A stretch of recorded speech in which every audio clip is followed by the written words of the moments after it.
हिंदू पंचांग के अनुसार कार्तिक मास की शुक्ल पक्ष की षष्ठी तिथि के दिन छठ पूजा का पर्व मनाया जाता है। कहते हैं कि पुत्र प्राप्ति व अपनी संतान की दीर्घायु के साथ ही मनोकामना पूर्ति के लिए छठी मैया व सूर्य देव की पूजा करने का विधान है। इनके आशीर्वाद से व्यक्ति की सभी मनोकामनाएं जल्दी पूर्ण हो जाती हैं और उसका जीवन खुशियों से भर जाता है। छठ के इस महापर्व का महत्व इतना महिमामयी है कि रामायण और फिर महाभारत काल में भी यह पर्व मनाया गया। आज की इस वीडियो में हम आपको छठी मैया की कथा के बारे में बताएंगे, साथ ही बताएंगे कि किस तरह प्रभु श्री राम, कर्ण और पांडवों ने भी यह व्रत रखा और उसके बाद उनकी सभी मनोकामनाएं जल्द ही पूर्ण होती गईं। छठी मैया की कथा। एक पौराणिक कथा के अनुसार एक राज्य में प्रियव्रत नाम का एक राजा हुआ करता था, जिनकी पत्नी का नाम मालिनी था।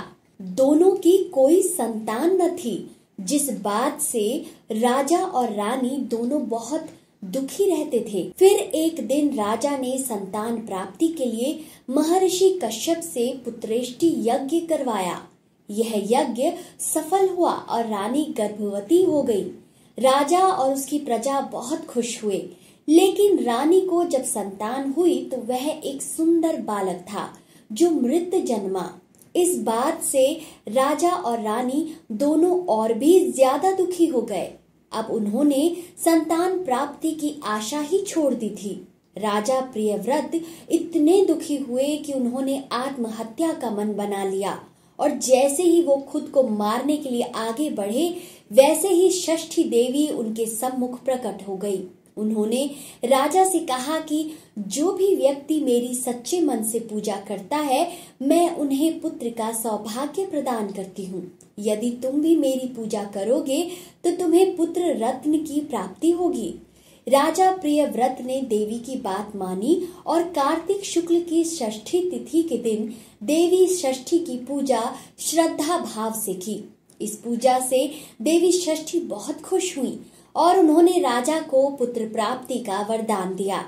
फिर जल्दी ही राजा को पुत्र रत्न की प्राप्ति हुई। कहते हैं तब से हर साल इस तिथि को छठ का महापर्व मनाया जाता है और षष्ठी मैया की पूजा की जाती है। प्रभु श्री राम और माता सीता ने भी रखा था छठ का व्रत। मान्यताओं के अनुसार अवध के राजा श्री राम और उनकी पत्नी माता सीता ने छठ का व्रत किया था। कहते हैं कि जब प्रभु श्री राम ने लंका पर विजय प्राप्त कर ली थी और अपने राम राज्य की स्थापना की थी, उस दिन उन्होंने सूर्य देव के लिए उपवास रखा था और सूर्य देव की पूजा की थी। यह कार्तिक शुक्ल की षष्ठी का दिन था और फिर सप्तमी के दिन प्रभु श्री राम और माता लक्ष्मी ने अनुष्ठान किया था और सूर्य देव का आशीर्वाद प्राप्त किया था। कहते हैं कि तभी से भगवान सूर्य देव की पूजा करने का विधान चला आ रहा है। महाभारत काल में भी रखा गया था छठ पूजा का व्रत। पौराणिक मान्यताओं के अनुसार महाभारत काल में सूर्य पुत्र कर्ण ने भी छठ की पूजा की थी। कर्ण भगवान सूर्य का परम भक्त था और वे प्रतिदिन कमर तक पानी में घंटों तक खड़े होकर भगवान सूर्य देव को अर्घ्य दिया करता था। कहते हैं कि सूर्य देव की कृपा के कारण ही वह महान योद्धा बना था।